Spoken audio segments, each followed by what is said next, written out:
ओम नमः शिवाय, हर हर महादेव, जय महाकाल। कैसे हैं आप सभी शिव भक्त? आप सभी शिव भक्तों को मेरा प्रणाम। मेरे देव आदिदेव महादेव की कृपा आप सभी भक्तों पर यूं ही बनी रहे, यही मैं महादेव जी से प्रार्थना करता हूं। देखिए, हम सबको पता है कि चैत्र नवरात्रि के बहुत ही प्यारे और विशेष दिन चल रहे हैं। तीसरा दिन पड़ रहा है और चैत्र नवरात्रि के तीसरे दिन होती है गणगौर तीज, यानी कि गणगौर पूजन का दिन।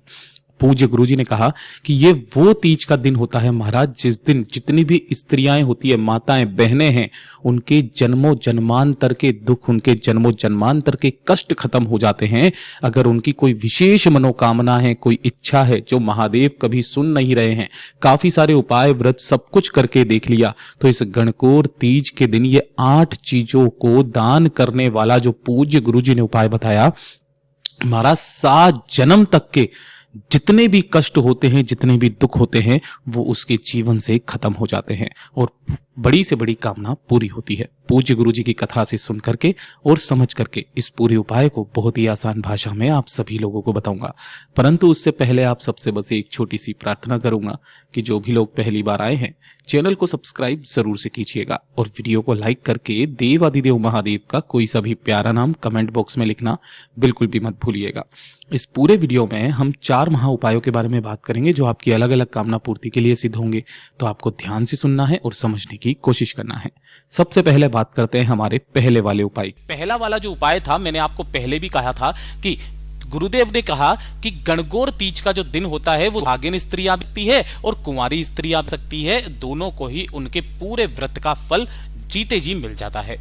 दूसरी चीज कि अगर आप चाहते हैं आपके जीवन के सारे कष्ट दूर हो जाएं, दुख दूर हो जाएं, आपके जीवन में कभी कोई कष्ट ना पड़े, तो इस गणगौर तीज के दिन आपको ये वाला काम जरूर करना है। देखिए, तीज और दूज, ये जो श्रृंगार दूज आता है, ये 2 दिन ऐसे होते हैं इस चैत्र नवरात्रि में जिस दिन आपको किसी भी महादेव जी के मंदिर में आपको जाना है और महादेव जी के मंदिर में जाकर के शिवलिंग का या महादेव जी का श्रृंगार निश्चित रूप से करना है। पहला काम तो ये गुरुदेव ने बताया। दूसरा कहा कि इस दिन आपको जो भोजन करना है वो पूर्णतः पूरी तरीके से सात्विक भोजन होना चाहिए। इस चीज का ध्यान रखना, और इसके अंदर नमक नहीं होना चाहिए। बिना नमक का सात्विक भोजन ही करना है, दोनों ही समय पर, सुबह भी शाम को भी। इस दिन आपको नमक का सेवन बिल्कुल भी नहीं करना है। और जो तीसरा, जिस स्त्री को भी जीवन में पूरे मरणोपरांत तक विधवा नहीं होना है, वो जीवन में कभी विधवा नहीं होगी। उसके जितने भी दुख होंगे, कष्ट होंगे, तकलीफ होंगी,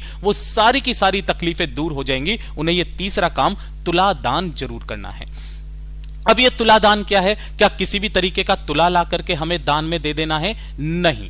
इसका मतलब यह है कि इस तुला दान में आपको अपने वजन के बराबर, कि आपका जितना भार है उतने भार के बराबर की 8 चीजें आपको में देनी है। कितनी? 8 चीजें। अब कंफ्यूजन यहां पर आ जाता है कि जो 8 चीजें हैं, क्या वो 8 अपने अपने वजन के बराबर की देनी है? नहीं, वो 8 की 8 चीजें मिला करके आपके वजन के बराबर होनी चाहिए और वो किसी भी सुहागिन स्त्री या फिर किसी भी पंडित जी को दान में देनी है। वो 8 चीजें कौन सी है? किसी भी चीज को आप ज्यादा ले सकते हो, किसी चीज को कम ले सकते हो। गुरुदेव ने कहा जो महंगी चीज आती है उसे आप कम रख दीजिए, जो थोड़े से कम पैसे की आती है उसे आप ज्यादा कर दीजिए, लेकिन ये 8 चीजों का दान आपको इस गणगौर तीज के दिन जरूर करना है। सुबह करें, शाम को करें, रात को, दिन को, किसी भी समय पर। 8 चीजों में सबसे पहले जो आता है वो आता है कुमकुम। ठीक है, ध्यान रखना, ये सिंदूर नहीं है, ये क्या है? थोड़ा सा कुमकुम। दूसरे नंबर की जो चीज गुरुजी ने बताई है वो बताया है पुष्प, है ना। अब पुष्प आपको कौन से लेने? कोई से भी ले लेना, लाल, पीले, हरे, नीले, जैसे आपको पुष्प मिल जाए उतने पुष्प ले सकते हो, जितने चाहो उतने ले सकते हो। भूल करके भी बस एक फूल मत लेना जो होता है केतकी का फूल, ठीक है ना। इसके अलावा जो पुष्प आपको मिल जाए, जितने ले सको उतने ले लेना, ठीक है। सभी का भार आपके भार के बराबर होना चाहिए। तीसरे नंबर पर आपको जो लेना होगा वो लेना होगा चंदन, चाहे लाल चंदन, चाहे पीला चंदन, चाहे सफेद चंदन। जो चंदन आपको मिल जाए वो चंदन ले लेना है। चौथे नंबर पर जो आपको लेना होगा वो लेना होगा तांबुल, जो गुरुदेव ने कहा। अब काफी सारे लोग तांबुल का मतलब क्या समझते हैं कि भैया तंबाकू। तंबाकू नहीं होता, तांबुल का है पान। तो बने बनाए पान भी आते हैं, जो मीठा पान आता है, ध्यान रखना उसके अंदर तंबाकू नहीं होना चाहिए। नॉर्मली आपको पान के पत्ते के ऊपर जो सौंफ, इलायची वगैरह होती है, इस तरीके से पूजा वाले पान आपको बनवा लेने हैं और जितने चाहो आप रख सकते हो। ये चौथे नंबर पर है। 5वें नंबर की जो चीज बताई पूज्य गुरुजी ने वो बताया है काजल, ठीक है ना। तो आपको एक छोटा सा काजल की डिब्बी भी या काजल भी आपको रख लेना है। 6ठे नंबर पर जिसे आप क्वांटिटी में सबसे ज्यादा रख सकते हैं वो है गन्ना, जिसे गुरुदेव ने कहा था ईख, इसे ईख भी कहा जाता है। आप चाहो तो इसी तरीके की ईख ये ज्यादा आप ले सकते हैं ताकि आपका जो वजन है वो सही तरीके से आ जाए, ठीक है। 7वें नंबर की जो चीज पूज्य गुरुजी ने बताई वो बताई है लौंग। कितनी आप नहीं बताइए, है ना, लेकिन ये सभी मिलाकर के आपके वजन के बराबर होनी चाहिए। और 8वें नंबर की जो सबसे महत्वपूर्ण चीज है जो आपके कष्टों का नाश करता है वो होता है जीरा। ये 8 चीजों को आपको किसी भी एक तरफ तो लेके रखना है और एक तरफ आपको भेटना है, और आपके वजन के बराबर की ये जितनी भी चीजें हैं आपके आसपास जो भी मंदिर का पुजारी हो उसे आप दे दीजिए, किसी पंडित को दे दीजिए, या फिर कोई सुहागिन स्त्री महिला बेटी है आप उसे भी दे सकते हैं। इस दिन का ये दान पुण्य सत्कर्म जो होता है आपको जीते जी प्राप्त होता है। मरणोपरांत तक वो स्त्री कभी विधवा नहीं होती है, उसके जीवन के सारे कष्ट खत्म हो जाते हैं। पूज्य गुरु जी का बहुत अद्भुत और अचूक उपाय है, जरूर कीजिएगा। साथ ही साथ गुरुदेव ने यहां तक कहा कि अगर आप इन चैत्र नवरात्रों में मैया रानी का दीपक लगाते हैं, उनका पूजन करते हैं, उनको भोग लगाते हैं, तो कभी भी भूलवश भी एक गलती मत करना। जब भी आप उनके लिए कोई भोग लगाएं तो उस भोग को 2 पार्ट में डिवाइड करें, 2 भाग में डिवाइड करें। क्या होता है, आपको पहला भाग जो है वो किसको लगाना होता है, भैरव को, जो कि महादेव जी का ही एक रूप है। और ये शिव महापुराण में भी वर्णित है कि जब भी आप किसी भी माता का पूजन करें, अर्चना करें, अगर उससे पहले आपने भैरव का पूजन नहीं किया है ना, तो वो पूजा आपकी लगती नहीं है, माता रानी स्वीकार नहीं करती है। तो सबसे पहले भोग भगवान भैरव को लगेगा और उसके बाद में माता रानी को आपको भोग लगाना है। अब ऐसा नहीं है आप एक में से ही सभी को लगा देते हो, ऐसा नहीं है, अलग से आपको वो भोग निकालना है, उनका पूजन भी करना है, और इसी तरीके से किया गया पूजन माता रानी हमेशा स्वीकारती है।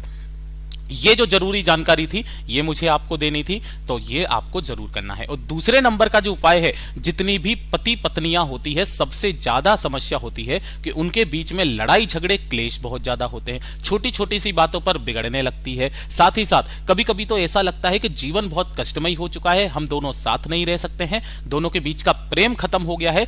एक काम आपको करना है, गणगौर के दिन या फिर चैत्र नवरात्र के किसी भी दिन, ठीक है ना, ये केवल नवरात्र में उपाय किया जाता है। आपने इस तरीके से माता रानी की झंडी तो देखी होगी, है ना, तो इस तरीके से आपको एक झंडी लेकर के आनी है, 10 रुपए में आपको मिल जाएगी माता रानी की झंडी, ठीक है ना। एक छोटा सा डंडा ले लेना, इसके अंदर लगा लेना, बस इतना सा काम करना। दूसरे नंबर पर आपको क्या करना होगा, थोड़ा सा लेना होगा मक्खन, जिसे बटर भी कहा जाता है, ठीक है ना। इस तरीके से थोड़ा सा मक्खन लेना है और एक लंबी बाती का दीपक, चाहो तो आप इसमें तिल का तेल भरो या सरसों का तेल भरो, ठीक है। इन्हें लेकर के नवरात्रि के किसी भी दिन सुबह या शाम को आपको जाना है किसी भी माता रानी के मंदिर के आसपास हो, माता रानी के मंदिर में जाना। सबसे पहले स्त्री नारी कोई भी कर सकती है, पति भी कर सकता है, पत्नी भी कर सकती है, बशर्ते इसका सबसे ज्यादा जो महत्व होता है वो पत्नी के लिए होता है। वो जो है आपने एक दीपक लिया है, उस दीपक को माता रानी के सम्मुख में लगाना, जिसकी बत्ती का मुख आपको भूलवश भी दक्षिण दिशा की तरफ नहीं लगाना है, उत्तर दिशा की तरफ लगाना है। यहां पर हो गया, माता रानी से कामना करके, विनती करके, जो आपने यहीं पर बैठ करके आपने जो झंडी ली है, इसी झंडी के ऊपर आपके द्वारा लिया गया जो मक्खन है, उस मक्खन को इस झंडी के ऊपर आपको लगाना है।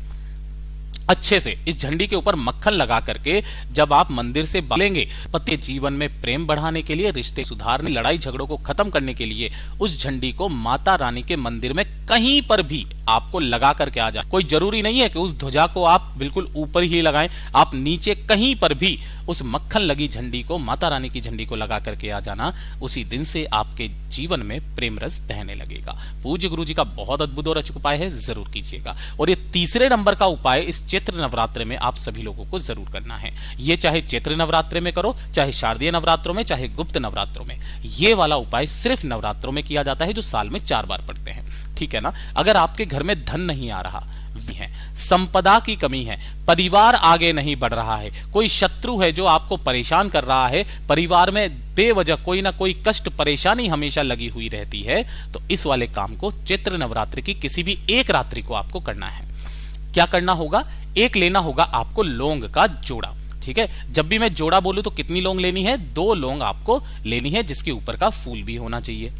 दूसरे नंबर पर आपको लेना होगा एक पान का पत्ता, ठीक है ना, सिंपल सा एक पान का पत्ता लेना। थोड़ी सी लेनी होगी आपको हल्दी। कौन सी वाली हल्दी लेनी है? पिसी हुई जो हल्दी होती है, इस तरीके से हल्दी लेना।